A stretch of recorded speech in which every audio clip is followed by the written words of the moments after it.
Good morning student. अपन आनुवंशिकता का chapter पढ़ रहे हैं।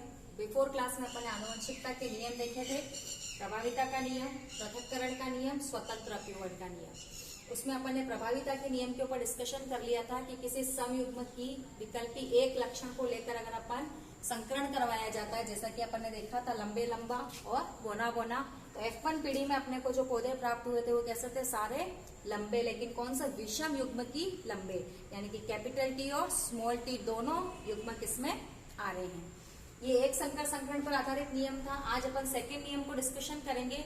सेकंड नियम जो है वो भी आपके एक संकर संकरण पर आधारित है, यानी कि केवल एक लक्षण को लेकर ही संकरण करवाया जाता है। पृथक्करण का नियम क्या कहता है, F1 पीढ़ी के संकर या विषम युग्म की युग्मक बनते समय दोनों युग्म विकल्पी एक दूसरे से पृथक होकर अलग अलग युग्मकों में चले जाते हैं। अपन ने प्रथम नियम देखा था कि F1 पीढ़ी में जो अपने को संकर या विषम युग्म की प्राप्त हुए, विषम युग्म की का मतलब बताया मैंने, कैपिटल टी और स्मॉल टी, लंबापन और बोनापन, युग्मक बनते समय यानी कि इन दोनों से जो गैमेट बनेंगे वो आपके एक दूसरे से पृथक होकर अगले युग्मक में, जिसको अपन यहाँ पे देखेंगे, F1 पीढ़ी से प्राप्त जो भी अपने को गैमेट या विषम युग्म की पौधे प्राप्त हुए हैं, इनको अगर अपन इनके युग्मक बनाए, इनके युग्मक किस तरह से बनेंगे, देखो इसको अपन डिवाइड किया विभाजन के द्वारा, capital T small T, capital T small T. इसको अगर अपन देखें तो F2 पीढ़ी जो प्राप्त होगी, ये हमारी F2 पीढ़ी है, ये हमारी F1 पीढ़ी थी। F2 पीढ़ी में जो भी गैमेट है वो एक दूसरे से क्या हो जाते हैं, पृथक होकर अलग अलग युग्मक में चले जाते हैं। इसको पृथक्करण का नियम भी कहते हैं, इसको विपर्यासी लक्षणों का नियम भी कहते हैं, और इसको शुद्धता का नियम भी कहा जाता है। तो तीनों में से कोई भी अगर आता है तो अपने को कौन सा नियम लिखना है, पृथक्करण के नियम को अपने को एक्सप्लेन करना है। दो नियम जो है वो आपके एक संकर संकरण पर आधारित है। तीसरा नियम स्वतंत्र अपीवरण का नियम है जो आपके द्विसंकर संकरण पर आधारित है, यानी कि दो लक्षणों को हम एक साथ लेंगे। इसको अपन नेक्स्ट क्लास में देखेंगे। इसका देखो अपन जीनोटाइप और फिनोटाइप निकाले, संकरण कैसे करवाते हैं देखेंगे।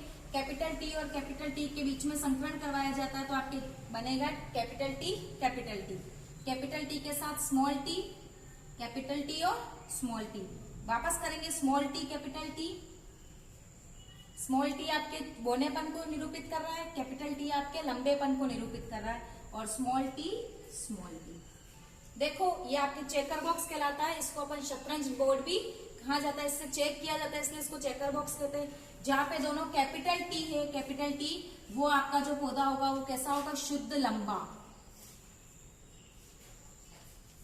कैपिटल टी आपका क्या होगा, शुद्ध लंबा, या इसको समयुग्म की भी कहेंगे। स्मॉल टी कैपिटल टी जो आपके होगा अशुद्ध लंबा।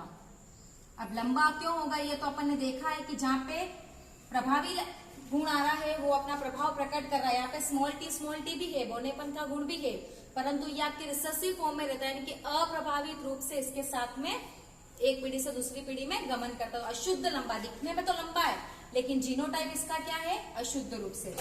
जो स्मॉल टी है वो आपकी कैसा है, शुद्ध बोना। तो देखो अपन ने 4 पौधे हमारे पास आए हैं, उसमें से 3 पौधे अपने को लंबे दिख रहे हैं, एक और ये 2।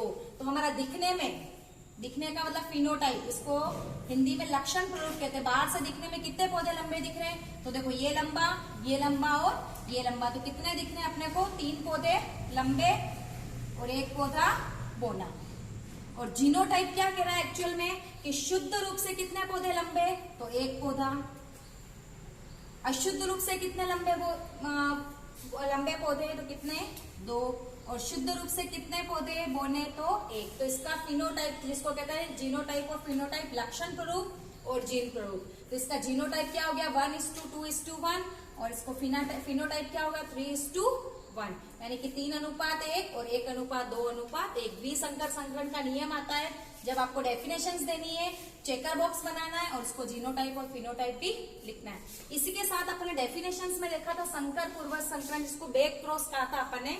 ये 2 प्रकार का होता है, बाह्य संकरण और परीक्षण संकरण। इसकी डेफिनेशन मैंने आपको एक्सप्लेन की थी कि F1 पीढ़ी से प्राप्त विषम युग्म की लंबे पौधे का संकरण यदि किसी प्रभावी लक्षण के साथ करवाओ या अप्रभावी लक्षण के साथ करवाओ, तो प्रभावी लक्षण के साथ करवाते हैं तो इसको अपन बाह्य संकरण कहते हैं। देखो तो आप यहाँ पे F1 पीढ़ी से अपने को विषम युग्म की लंबे पौधे मिले, जिसके अपन ने गैमेट बनाए कैपिटल टी स्मॉल टी, और इसका अपन संकरण करवा रहे हैं प्रभावी लक्षण यानी कि कैपिटल डी के साथ। तो कौन सा संकरण कहलाएगा? बाह्य संकरण। परीक्षण संकरण में क्या होगा? सेम F1PD से प्राप्त गैमेट को अगर अपन संकरण करवा रहे कौन से अप्रभावी लक्षण के साथ, तो वो आपका क्या हो जाएगा? परीक्षण संकरण। इसके भी देखो अपन जीनोटाइप फिनोटाइप निकालेंगे। कैपिटल टी दोनों आपके बनेंगे और कैपिटल टी स्मॉल टी। तो यहाँ पे अपन देखेंगे कि एक आपका समयुग्म की यानी कि समान युग्म के, एक आपका क्या बन रहा है? विषम युग्म की। इसके जीनोटाइप और फिनोटाइप आप निकालेंगे। ये पौधा आपका शुद्ध लंबा और ये पौधा आपका अशुद्ध लंबा, लेकिन दोनों ही पौधे कैसे मिल रहे हैं? लंबे। तो यहाँ पे आपके लंबेपन जो आ जाएगा वो आपका क्या? 100% पौधे जो होंगे वो कैसे होंगे? आपके लंबे। जीनोटाइप में आप देखोगे 1:1 और फिनोटाइप आप देखोगे 2, यानी कि 50% पौधे जो कैसे होंगे? आपके लंबे होंगे।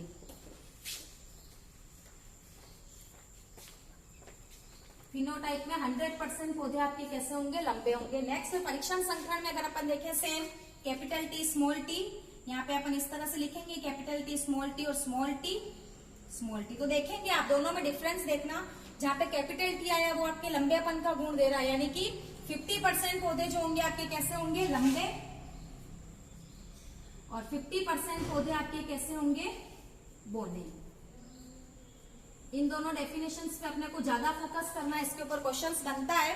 दोनों में डिफरेंस देखना। बाह्य संकरण में 100% पौधे जो होते हैं कैसे होते हैं? आपके लंबे, जबकि इसमें परीक्षण संकरण में 50% लंबे और 50% बौने। नेक्स्ट अपन क्लास में देखेंगे स्वतंत्र अपव्यवन का नियम, जो कि द्विसंकर संकरण पर आधारित है। आज का हमारा होमवर्क आप राइट नाउ करेंगे, इसको देखेंगे कि आनुवंशिकता का द्वितीय नियम पृथक्करण के नियम को चेकर बॉक्स या शतरंज बोर्ड की सहायता से समझाकर जीनोटाइप और फिनोटाइप को लिखो। दूसरा आप लिखेंगे परिभाषा में संकर पूर्वज संकरण को चेकर बॉक्स की सहायता से समझाइए। थैंक्स।